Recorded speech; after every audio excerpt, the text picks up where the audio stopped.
C'est comme un va réorganiser. C'est une binoana kana nananga lisusu. Waza toujours na parti pris. Alors mbalo yo la kisabiso za mobile. Yo telemi lobi oza commandant du peuple. La kisabiso ke na Congo, mibali pe bazali. Cette fois-ci bo telema loba mibali na telema. Voilà kisabiso, au moins le la biso a toza na chokchi. Abundaka lelo famille na eza honoré. Bitolingete okufa. Mais somo ke bouti na France, bomoni Cheikh de Gaulle. Lelo kombo etikala, biso pe tolingi lobi ba kombo na biso etikala, pour la famille na biso na bala. Je dis Coup patria.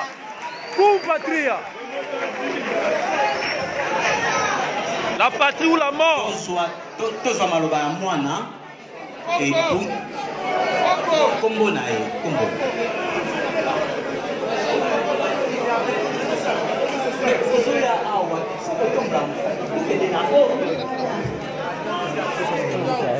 Ouais, on va lui parler. Hein?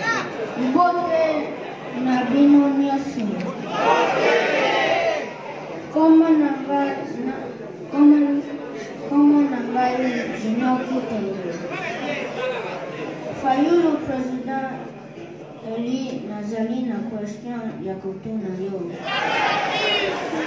Pona nini olingi ozala président ya Congo?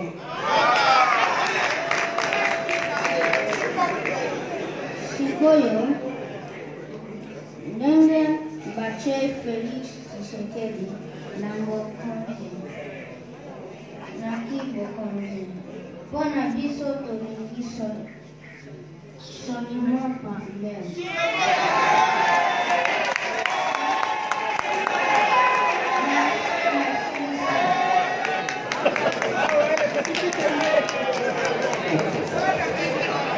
Professeur, donnez le micro à ce monsieur qui est derrière. Papa Wazana Simawana.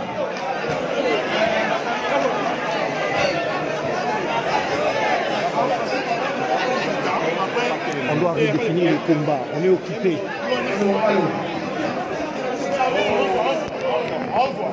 Alors, bonsoir papa. Bonsoir papa Martin Fayulu. Bakoko ya Congo Bantu. Bapesa yo makasi.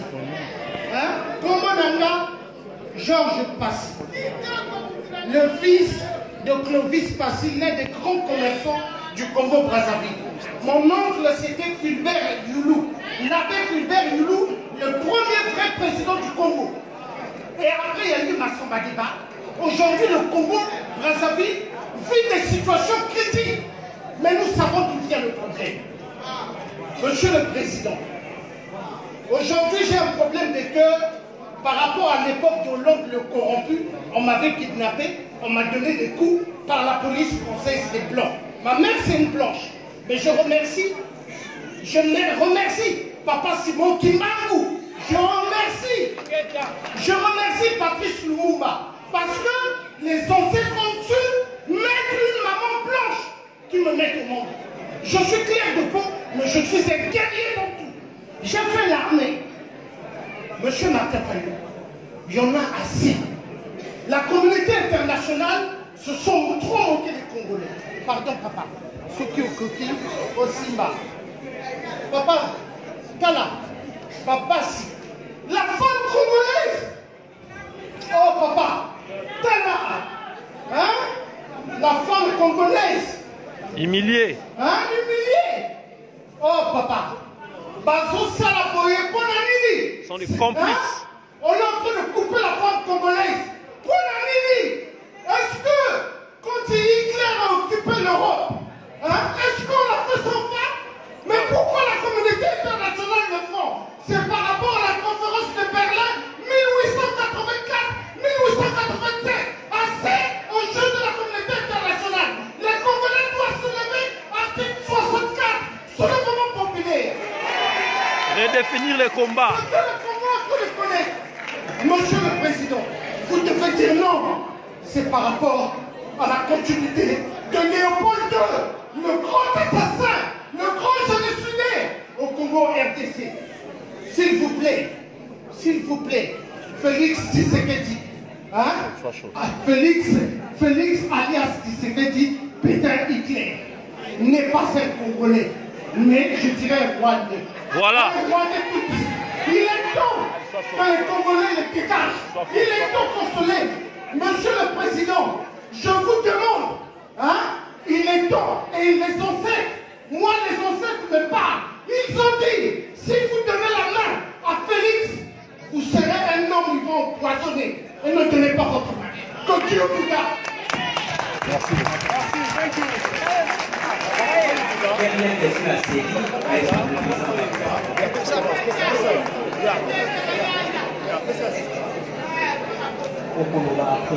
Attendez. Tout est d'accord. Personne n'a oublié. C'est là non, papa. Il y a un là. Bateau, vous avez posé ma question à part les journalistes, please, tous ont assima. Ouais, merci président. Nali parmi les piliers de combat dans le combat, soit l'idée dans la kati, soit moko dans la kati. Combo. Malembe. Comment moulaye? Ngai muto akata kitu bilamba ngai lelo. Muto akata kitu bilamba kaleson ngai. Ngai balo baba. Nangulu tuku mo suna ko la bila comme sekpe. Ça photo mba Congo mo ko ga ka wis. Chef de personne neutralisation comment on va nous voter moi là. Ni on a toujours bien moi qui est mi balé.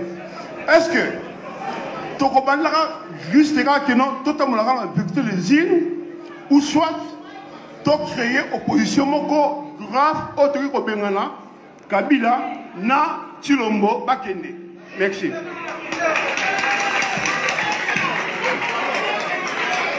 On doit redéfinir les combats. On doit dire Rwandais. Pesa et micro. Bien parler. Oui, c'est un Rwandais. Bien parler.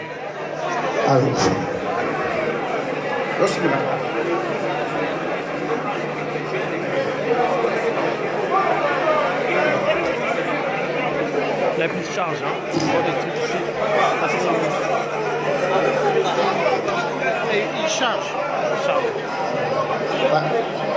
Bonsoir. L'instant, ça a fait sortir 10% là. Ça Comment on a dit Bita, dit Bongo, il y a radio, télévision, BD. C'est arrêté. Naye, Moutula Nangé Zabi, les lots Nayoki Sengo, ma leader congolais, m'a dit qu'on reconnaître que il faut les lots peuple à Liboso. Parce que depuis que Bani Makababi Tumboyo, ma peuple bazo senga bino bilo mususu bino bo pesa peuple bilo mususu. Baba ebo ka élection te boki. Boki na ba dialogue te boki. Et les loyo bomoni tolongi. Mais tellement bato baza na mboka lokola ba yaki po ba kendete to moni sika de suki. Nanjili bana njili basengaki non c'est pas bana njili. Ba nyonso bazaki autour na yo basengaki pesa biso minduki. Mais au pesa ki bango réponse moro sage. Obi minduki ezali bino pepi. Mais moi je pense peuple azali mondoki mais gâchette ezali leader. Yonk to koye bisa bango bo sala nini po ba solo esila. Voilà question na ngai yango.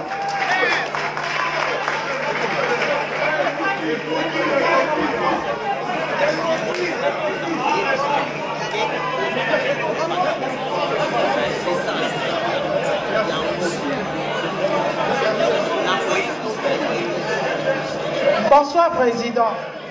Ngai Kombo na ngai Mama Massa Ngouizani. Nazalaki candidate na Funa. Nazalaki candidate na député na Funa. Donc ngai pe na souffrir injustice ndenge moko. Siko problème na ngai ezali boye. Nyonso bozolo bato yoki naza d'accord. Na bandeko na nga bazali koloba. Mais banda kala toyebaka ke mutu aza na mboka na biso azali étranger. Toyebi yango. Mais totike mondengo na tokomo lobela sikoyo maka mususu. Oyo aza wana za étranger tolobi nini? Po yenda zo exception passe. To perdre ba mbongo na campagne. Ba yebaki ke bakotia batu na bango, batia batu na bango biso tozongi to perdre. Sikoyo to sa ndenge nini? Il y a des étrangers ko fana on a tika. Merci.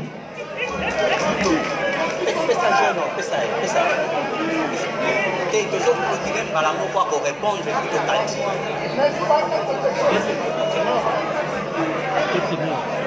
Ok. suis fatigué. Attends. Allô, c'est la saleté. Il faut parler. Can you speak? Comme on a jeté billet, on a tout la question par papa Martin Fayoulou. En ce moment, nous avons discuté la Mouka pour la vérité des urnes et tout. Mais en fait, Bino Boza coalition. Ce qui est ça, que le combat a 5 ans, ça veut dire que tu as une élection. Et ce qui est une élection, bon, peut-être que Batou va composer la Mouka. Barolingalem Moutouna Moutou à se représenter en tant que président. Qu'en est-il de décider? Parce que yo en tant que papa a décidé, on dirait au Bossaninda Unayo, au Komiko la Mouka. Or il faut créer une base pour que ceux qui est comme il a 5 ans, base nayo, tu te referas de ça. Nenge IDP ça salaki parce que bango sans base, l'aime se verra. Merci. Ok, merci. Pour comprendre qu'il faut toquer c'est lié à ma question. Il faut toquer président à répondre et puis on va donner les derniers communiqués, on va quitter la salle. Bon, spécialement président Ndimi, on peut sa question là, mais il y a Souka.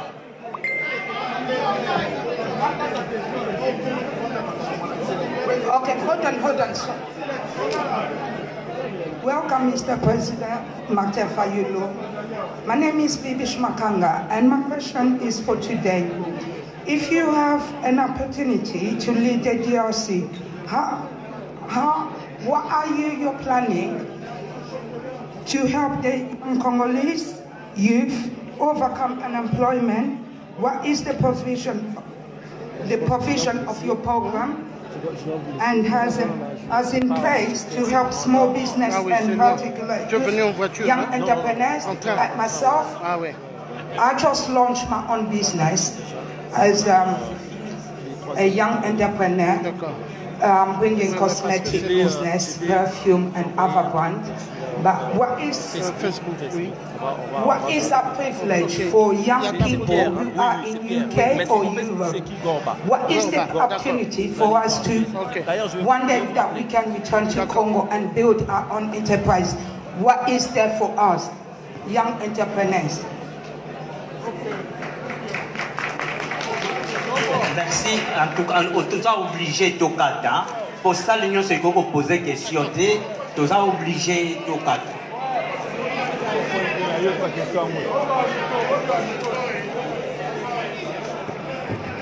Voilà, merci Bandeko. Vous posez ma question Mingi. Yaliboso Tobandana Johnson a dit que voilà, Batouazo Lobake, ce n'est pas Félix Tshisekedi qui cherche à te rencontrer, mais c'est toi.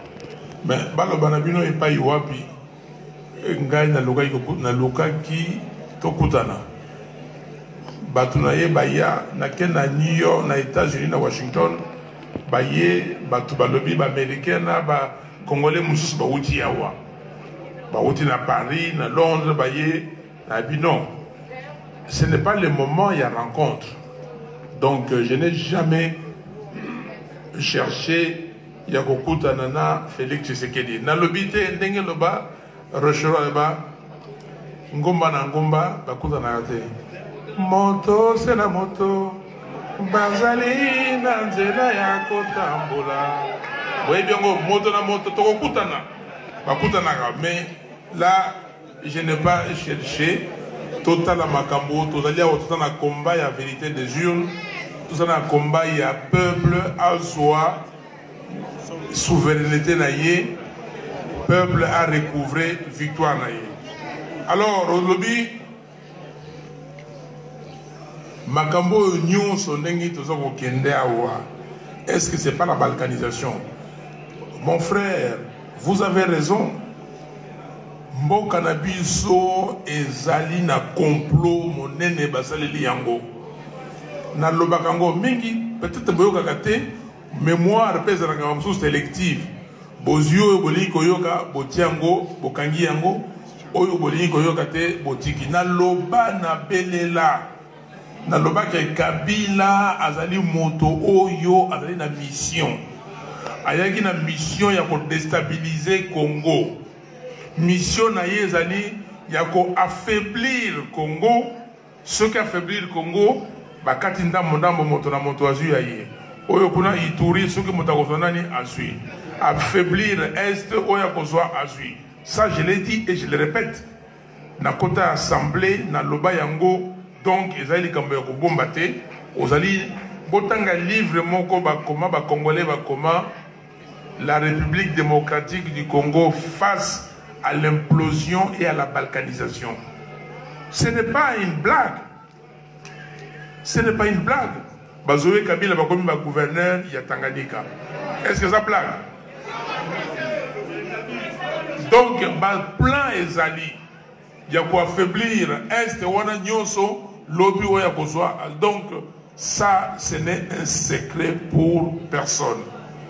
Alors on le dit que tous la réaliste car mécanisme ya nani vérité des urnes et ça la limite. Oui, nous sommes réalistes, mais il faut combattre.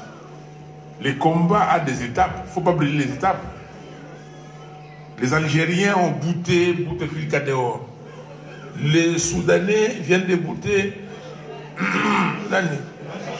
Bachir dehors. Donc, Kosal Mandengwana, et je cite encore Rossi Mukendi d'heureuse mémoire, le peuple gagne toujours. Mais Bozan a raison. Bozan a raison. Le frère a dit ici, oui, au personne qui répond Yamala Monanjili, c'était sage. Et moi aussi, j'aime beaucoup votre réflexion que le peuple est arme, mais cachette est yo. Vous, les leaders, vous avez totalement raison. Totalement raison. Que Bisso, ma leader, tout ça, la Moussala. Ngaï, Botienga, commandant un peuple, Ngaï, Nawosala, Yangaï. Toyokani.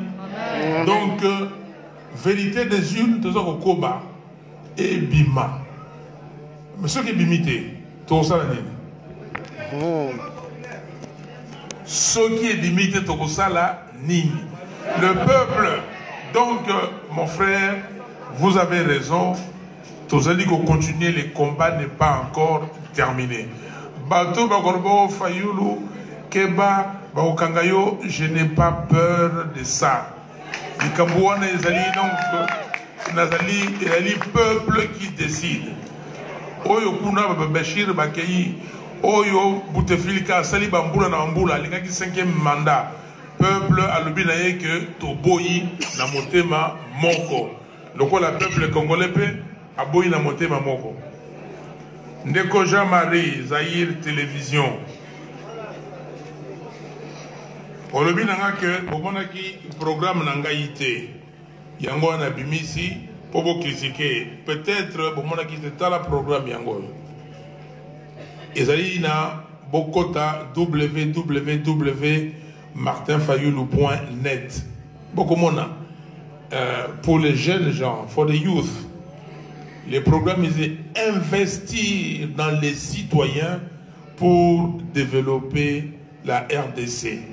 Ma Cameroun, et bandi n'a pas pilier, il y a programme, et côté na vision, et pesi ba valeur autotier, to commune na ba priorité, état de droit, paix, agriculture, éducation, nyonso, fiscalité, ndengenini, moi na tunia na roya na ngosi en anglais, pour na koloba ndengenini, beaucoup ko za opportunité, beaucoup ko saisir opportunité pour zonga na mboka, tout est dedans.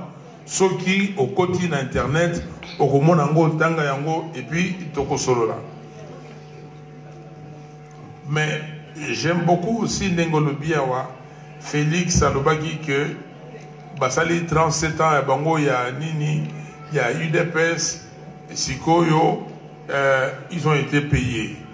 Et Tchen Tshisekedi ne dira pas ça. L'UDPS, ils ont fondateurs, les 13 parlementaires, y compris Tchen Tshisekedi.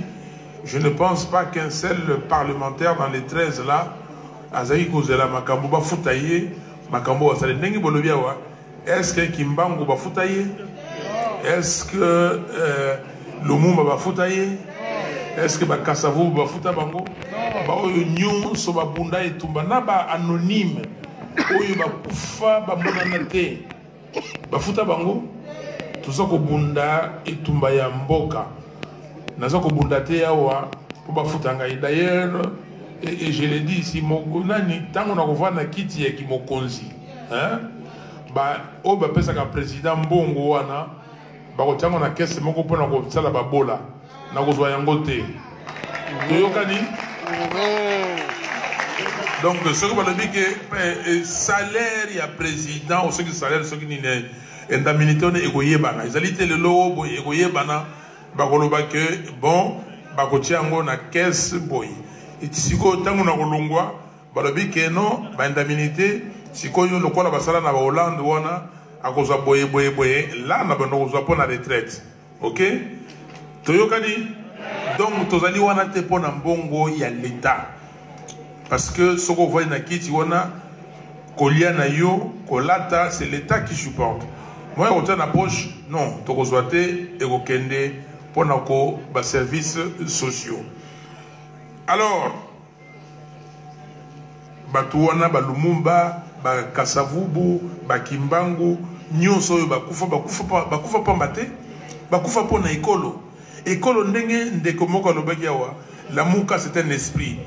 Le pays c'est ça, mais pourquoi vous êtes ici, vous vous sentez proche de votre pays? C'est cet esprit Congo qui vous habite, n'est-ce pas? Donc ezali esprit biso nyonso il faut tokende lobi ke tout ça la commission moko pour reconnaître vérité koyeba eloko nini oyo ezali koleka po nini bato wana bakufa et tout ça. Bon, ça c'est une idée. Les historiens, les sociologues, les anthropologues, les gens, on peut faire, il y a des études qui sont là. Peut-être études des alliés. Donc, bon temps yango, bon sala, oyo bako sala, basala, toke de Mexico, awa tozana combat politique, oyo ya kolongo la bato, oyo balingi, batia Congo na nzela ya mabe. My dear brother Jamaican, I totally agree with you.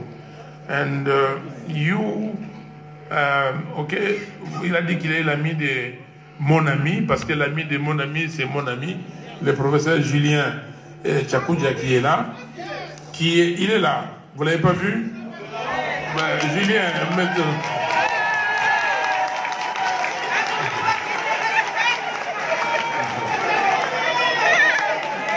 Merci professeur Tchakoudia, c'est l'ami de mon ami. You are a friend of my friend. You are also my friend, my brother. Yeah, I continue. I totally agree with you that we have to keep pounding to the same place until we break it. Est-ce que ce qu'il a dit, c'est ce qu'on appelle en français la méthode du coué. Donc il dit il faut continuer à mettre le marteau, taper. Nous allons arriver, ne vous en faites pas. Kabila est totalement affaibli. Kabila est nulle part. N'eût été Félix Tshisekedi pour lui donner des béquilles, il serait déjà aujourd'hui hors jeu. Et nous devons continuer. Toute personne qui viendra donner des béquilles à Kabila, nous devons aussi l'écarter. N'est-ce pas? Donc, my friend, God bless you too. Alors, le président Mozitou va continuer après, mais je termine ce que je vais dire et il va ramasser les autres après.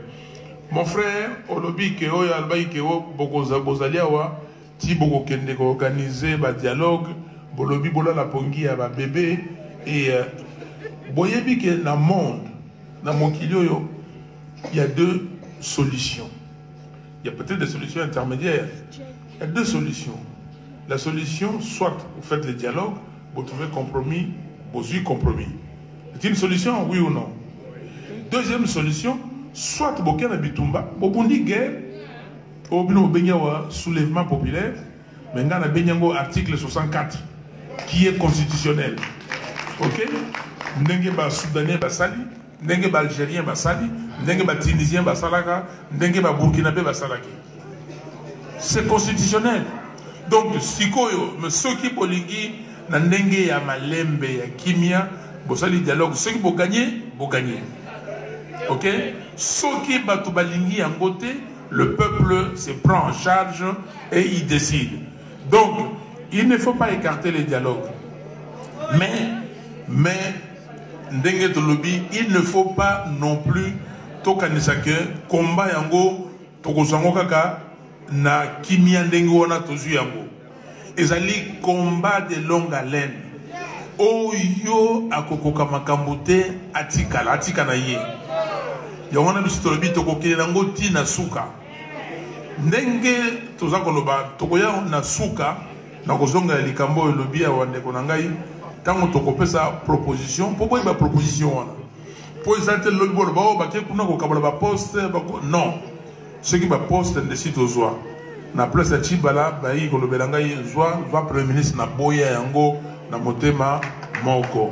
Donc Maman Betty, maman combattante, est-ce que na Congo toza na mibali maman tunata yo moko nga pona za mobali, mais j'ai tendance ya kokotela yo na lobake toza peza na mibali ya makasi te parce que mibali yo toza nango na basi pe mingi eloko bayebi mbongo bayebi makambo ya pete kokende banzela oyo soki batandeli bango mbongo bakomi lokola bambwa soyi ekomi kotanga tozali bato ya caractère te na mibali na basi okomona bandeko na ngai nayebisa bino na mona bato baloba ngai mais mwana oyo botangi kombo awa Jean-Marc Kabunda.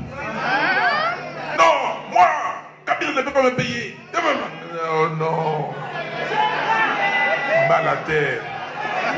Ma commune de la cheval. La punda.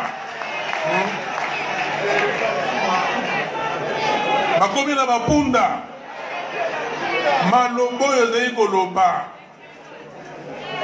Ekeyi wapi. Au moins il m'a payé à bas congolais m'a payé à biso. Tango.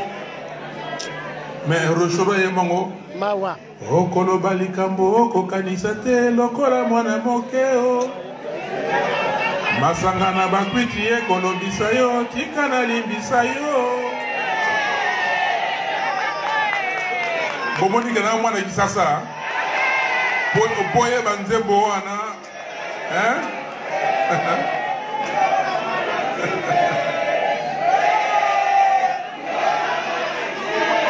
Masangana Bakwiti Sikoyo Soki Leloyo Tolobani n'est qui pauvreté c'est kolomisa batu bon lelo siko balangwe et non il y a des gens qui ont parlé maman on a raison il y a ngwana siko photo la ta kazaka wana il y a mibali na basi oh tozale na genre kolongola moto te tozala ba mama na tanga ki kombo ya mama bazayiba au monde nga za molende te hein ala mobali hein ala mwasi ya makasi ok ali mwasi ya makasi tozali na ba mama ya makasi ngai nazali na famille ya basi bayaya na ngai ya basi tobotami na libota mwambe basi mitano ya liboso mwasi ya mibale mwasi bango moto bakolisi ngai me na yepi molende na bango bayaya na ngai ya mwasi baleki kutu mibali na famille na biso na makasi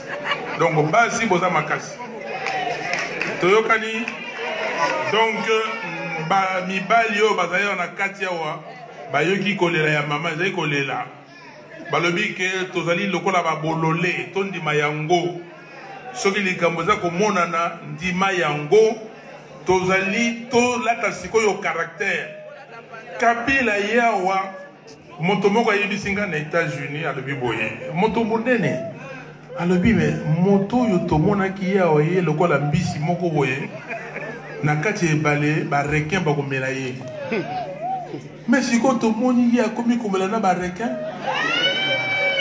Kabila yawa alobi ke oh je n'ai pas 15 Congolais compétents pour travailler avec moi Kabila na mboka na biso na mboka Lumumba.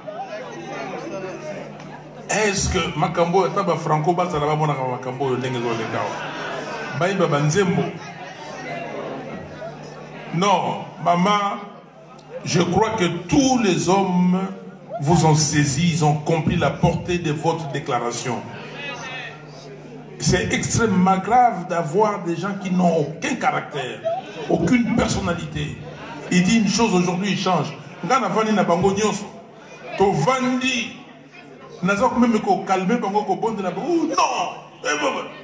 Mais l'objet a viré 360 degrés pour, comme une girouette. Et là, mais heureusement que le peuple est là. Le peuple est mûr. Le peuple a compris. Avec le peuple congolais, personne ne pourra plus faire n'importe quoi. Alors, Ndengo lobi yo lakisa ke ozali mobali aza mobali mama yango nazo ko lakisa to kende ti na suka Kabila akokende akomona ke ba congolais baza ba congolais Junior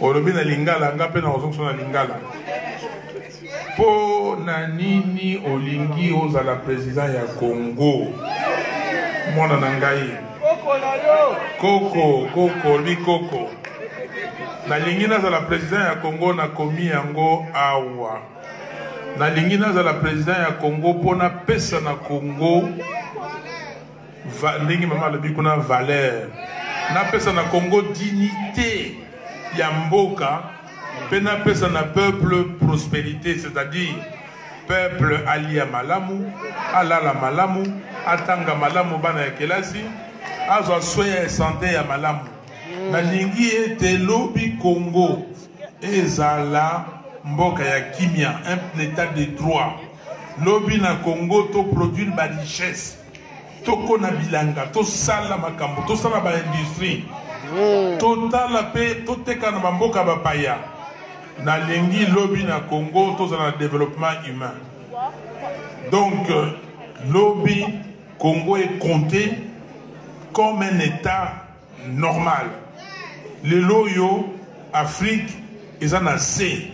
L'Afrique ne compte que pour 2%, il y a commerce, 2 à 3% du commerce mondial. L'Afrique du Sud, 45 millions d'habitants, produit intérieur brut, plus de 350 milliards de dollars. Le Nigeria, 180 millions d'habitants, 2 fois plus que le Congo, produit intérieur brut, 360 milliards de dollars. Le Congo, 85 millions d'habitants, produit intérieur brut 40 milliards seulement, avec un budget de 5 milliards. C'est budget à l'hôpital Mongo Awa en Angleterre. Ce n'est pas normal, budget à l'université et une université anglaise. Ce n'est pas normal. Je veux faire du Congo un pays qui offre à son peuple les opportunités pour se développer. Donc, comme avait dit l'enfant, que chaque citoyen saisisse les opportunités que lui offre la nation pour améliorer sa condition de vie. Et on va je vais à l'enfant, je vais voir comment lui remettre je vais voir si j'ai d'autres copies pour lui donner un exemplaire de ces projets de société, ces programmes du gouvernement. Alors, merci beaucoup, Junior. Olobi Nangaï Nasuka, il faut le soulèvement populaire. Mais le soulèvement populaire, c'est dans l'ADN de la population. C'est normal. Quand la population n'est pas contente, n'est pas contente, qu'est-ce qu'elle fait? Elle, s'exprime. Et quand la population s'exprime, c'est ça qu'on appelle le soulèvement populaire. C'est ce qui est consigné dans la Constitution de la République démocratique du Congo.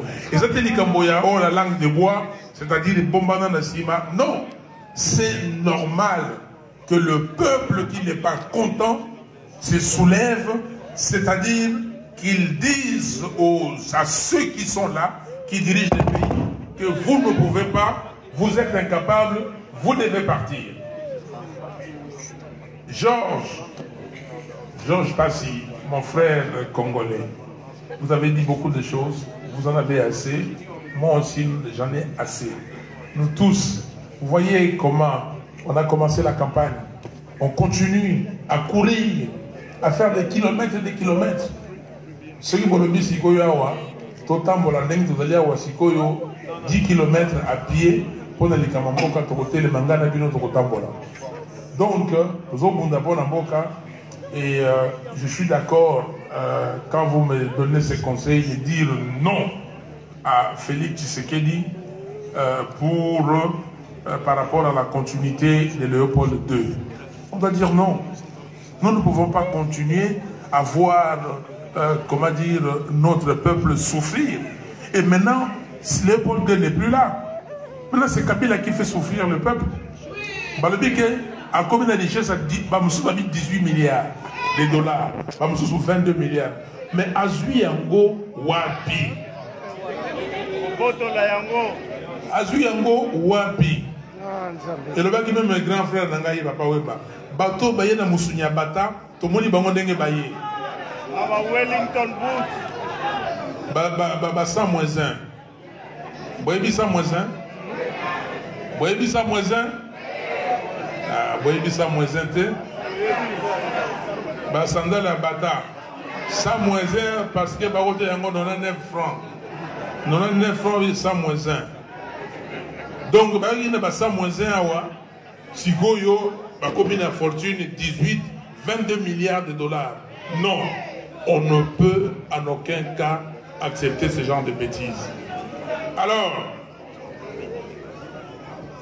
combattants, est-ce que la vérité des urnes ou la vérité des urnes ou créer un mouvement pour chasser Kabila et Tshilombo? Les deux sont valables. Mais Kabila Keneki déjà, non? Il est parti, il est partant, il est parti et il doit partir. Donc je vous dis que les deux sont valables. Les leaders congolais, oui, Ndeko Lubakike va comprendre que le peuple a raison. Le peuple a toujours raison. Orossi l'a dit, c'est la troisième fois que je répète. Mais tout le monde a demandé les armes. J'ai déjà répondu à votre question. Bolbi Goza Gachette.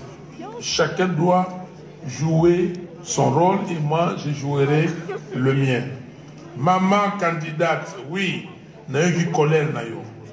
Ils ont dit colère et macasse. De toutes les façons, tous les candidats, toutes les candidates, normalement devraient rallier ces mouvements de la vérité des urnes.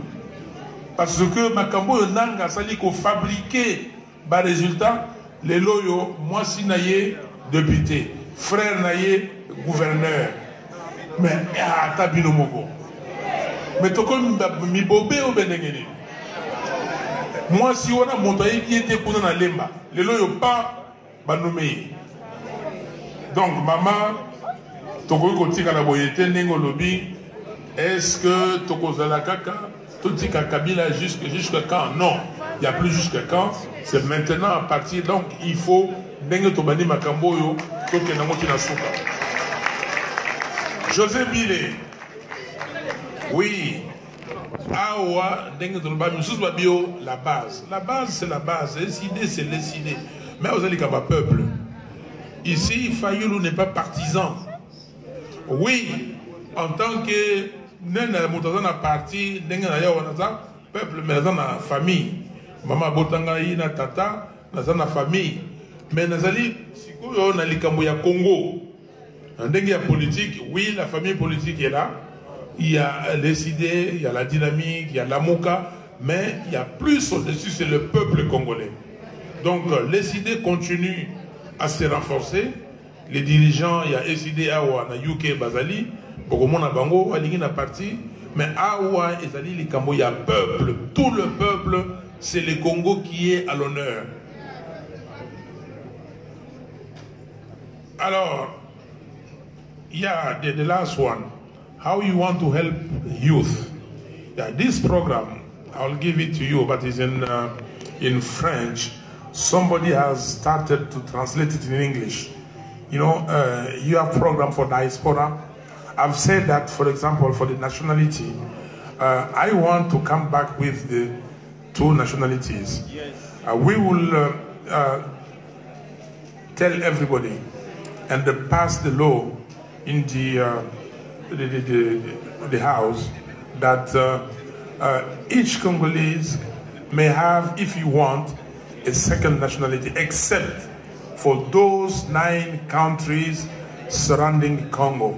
Parce que vous savez, nous avons dit pour la nationalité, nous pouvons, c'est ici, accepter la double nationalité, parce que pour aider nos enfants qui sont à l'étranger, aider les frères et sœurs qui ont pris des connaissances, mais qui ont besoin d'être anglais, d'être aussi congolais, mais seulement nous allons bloquer pour les 9 pays limitrophes. Ok? Dans les 9 pays limitrophes, nous n'avons pas de problème, et parce que je ne vois pas pourquoi un Angolais aujourd'hui viendrait chercher la nationalité congolaise. Il n'en a pas besoin. Donc ça ne nous gêne pas, nos frères. Donc pour les autres, anglais, français, américains, sud-africains, donc nous n'avons pas de problème. Nous devons tout faire pour protéger nos frères et sœurs. Regardez aujourd'hui ce qui se passe en Afrique du Sud. C'est anormal qu'on tue les Congolais comme ils veulent, comme ils entendent. Et personne ne dit rien. Personne. On tue nos frères et sœurs. Pourquoi? Parce que nous sommes devenus pauvres. On nous a rendus pauvres. Nous sommes devenus la risée du monde. Ça doit se terminer. We will do all we can to give you the opportunity to develop yourself, to come back to the country. I've put in this program the all means, you know, the opportunity we have to give to our friend, our people for diaspora, if they want to come back to Congo to invest, facilities we can give to them, you know, alleviate the taxes and give them the credit and everything that you have to come because we need you. You have a high standard. You have set up a high standard and we want those standards in Congo. That is for you in Congo. Ok, le Premier ministre va compléter. Merci.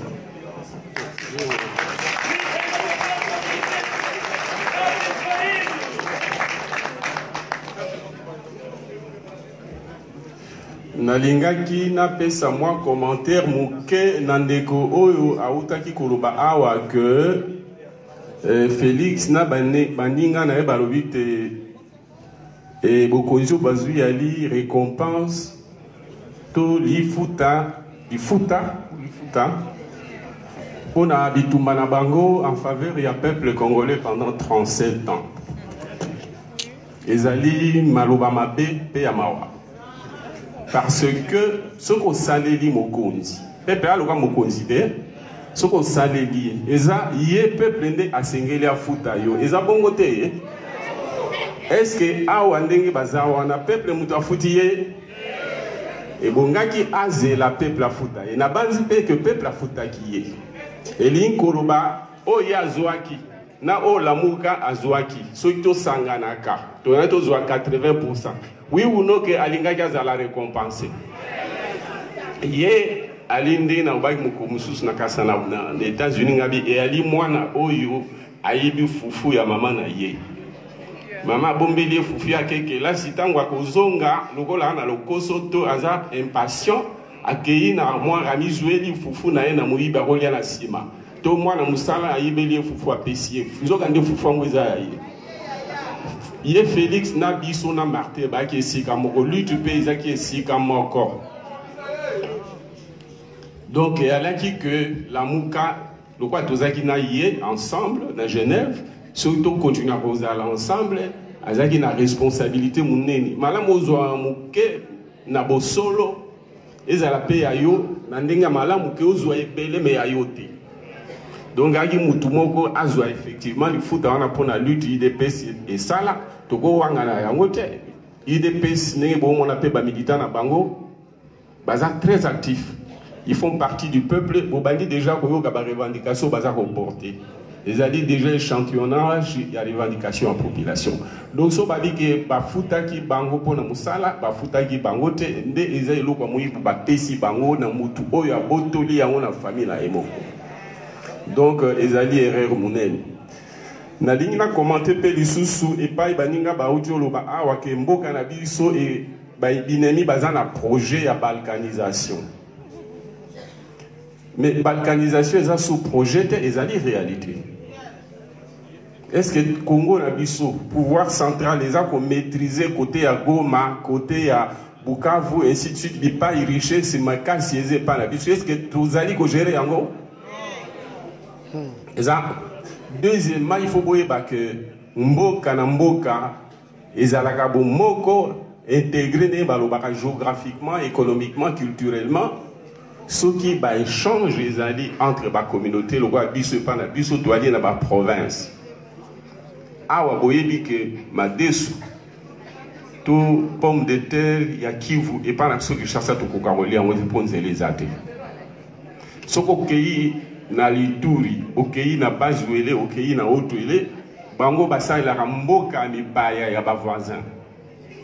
Okei na Kasai ndenge na lobaka le Congo pourri par le Kassai.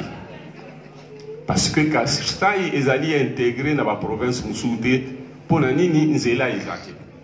Et les héritages monene autozanango en termes négatifs. Et l'Inkoloba, au Longwe, tozarana plus ou moins 20 routes nationales. Route nationale numéro 1, ils allaient au Longwe, pas Congo, et Keiti, plutôt na Katanga en passant par Kinshasa, Bandundu, Kassai, et ainsi de suite. Route Wana et Silate Kabila 600 routes. Et ceux qui ont plus ou moins na Tchikape, comme na Katia Kassai. Et l'inkoloba, intégration géographique, échange culturel, échange économique entre nos communautés. Et Zarakate, de Yebanite, Munoko o Ezarake, Munoko o to Pona Kezali, Munoko Moko to Zaranango, te doit na Minoko Mine. Toyebani mentalité pensate culture te pona économiquement intégration ezalité parce que banzela ezalité donc balkanisation na miso na biso ezali une réalité de facto même si juridiquement esa limité na lingina insister si ka on a pona toko karakolo ba susute ko non toko za la balkaniser nous sommes balkanisés de facto. Merci beaucoup. Merci.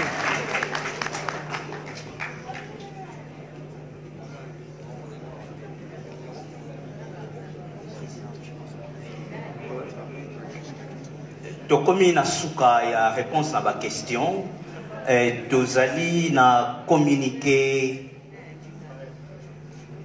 à ma maman, c'était rapidement.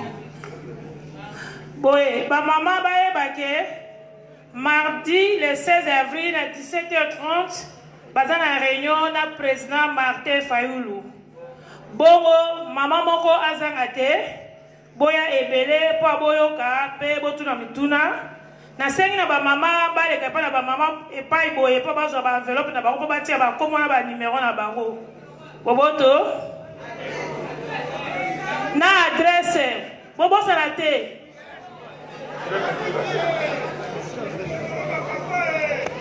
ba mama s'il vous plaît ba mama boyoki papa président dans son excellence ba lobby na biso ba biso vraiment valeur.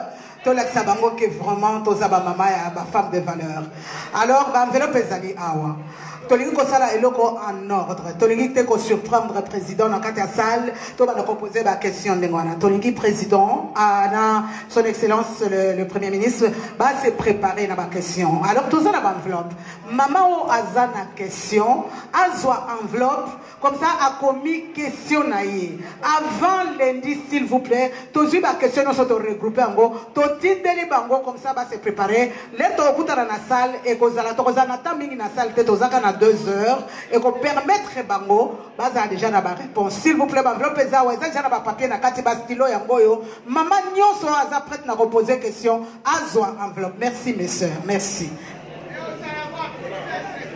Wana eza sekele na bisol bo pesi ba numéro de téléphone to tinde la bino adresse boye ba ko bangate Tozo à conclusion il y a président et après on va clôturer. Voilà, on va conclure. On a réservé pour la fin proposition d'Abisso. Voilà bandeko ndenge toyokani ndenge bolobiawa to continuer combat. To pesi bango to tikili bango temps. Baza ko telengana.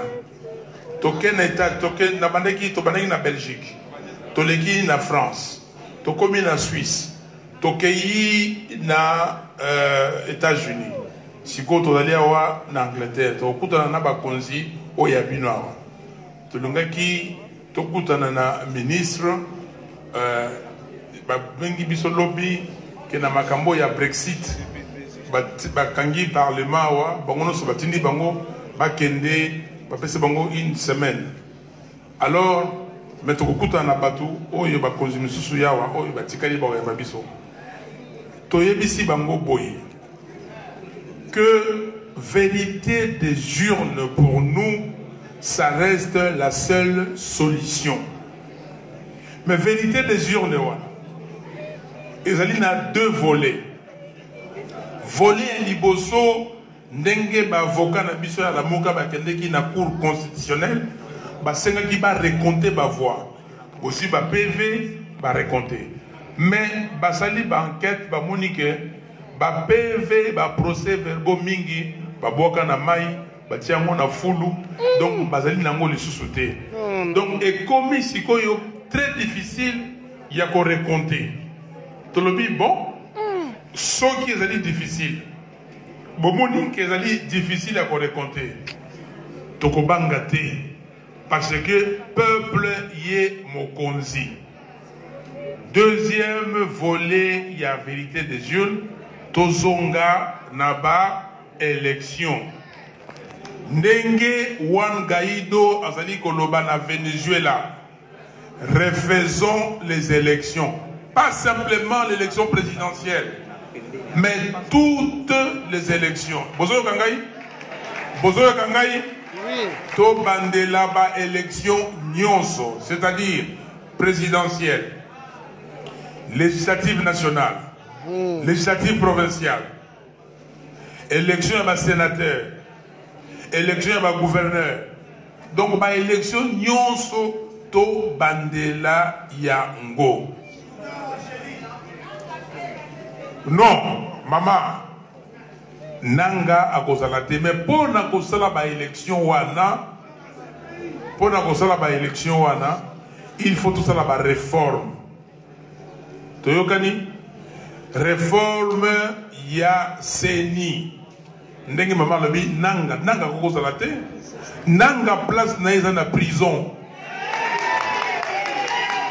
Nanga place na ye parce que boyokaki ndenge bamédicain kona balobi basali sanction bapesi ye sanction mais bapesi sanction pourquoi parce que asali makambo abebisi makambo donc mananga kolongwa ko réformer seni il faut prendre le fichier électoral kolongola ba 10 millions d'effectifs il faut qu'on réformer cour constitutionnelle il faut nyonso wana tosali yango ba réforme mususu pour la makambo ya corruption ba réforme il y a droit de l'homme on fait tout ça et puis toke na ba élection.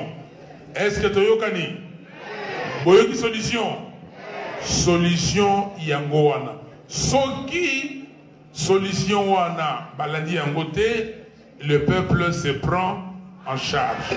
Voilà bandeko rangai ce que je voulais bon réfléchir na solution wana nazali na bino wa poso mobimba nazali na bino wa tokosolola ba groupe oyo bo mirir solution wana o ba ko améliorer tokutani tosololi toyokani nzambe abazela bino que Dieu vous bénisse.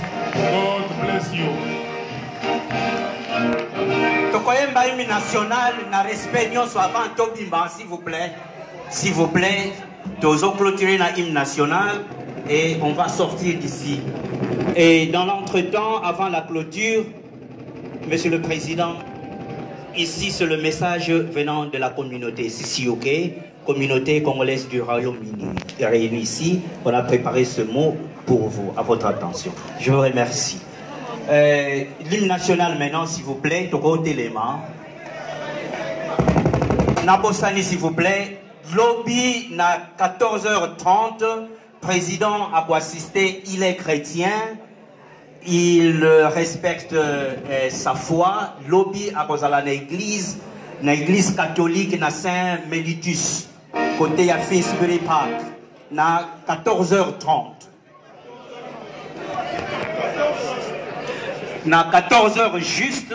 Donc, bateau, il faut bosser la tour, bomiko melawana, dans l'église, à partir entre 13h et 13h30. Bandeko, ezali na Saint-Mélitiste, ezali na place au monnerie catholique ezalaka, o lokola nzela soko uti na Fisbiri, ozo kende po kende kote Aibiri. Mes ezali wana, boya pe, po ezali dimanche de Rameau. Mokonzi ya okota rappe lokola mokonzi ya kota ki. Boya kosamela na biso, moi ma bonza pe ya. L'hymne national, s'il vous plaît.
Le Moutou. Soldat du peuple. Martin Fayoulou, notre président. L'espoir du peuple. Biso, Tolanda Seye, Tokote Seye, Martin Fayoulou, président.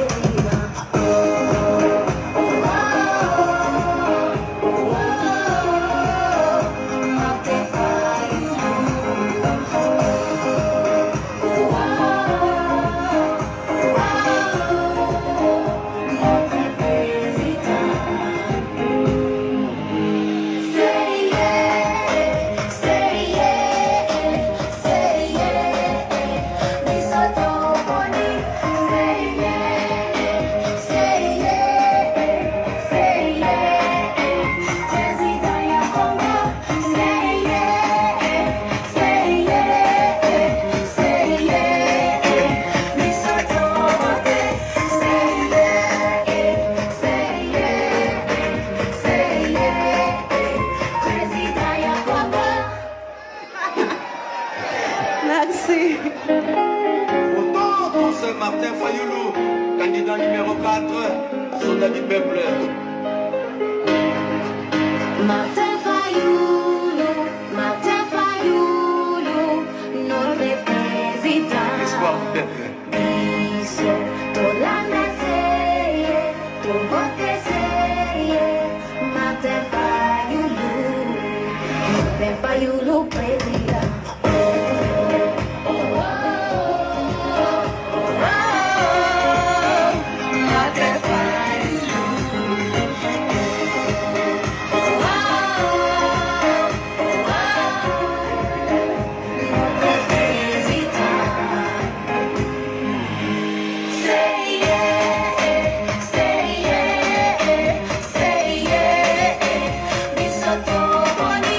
Say yeah.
Martin Fayulu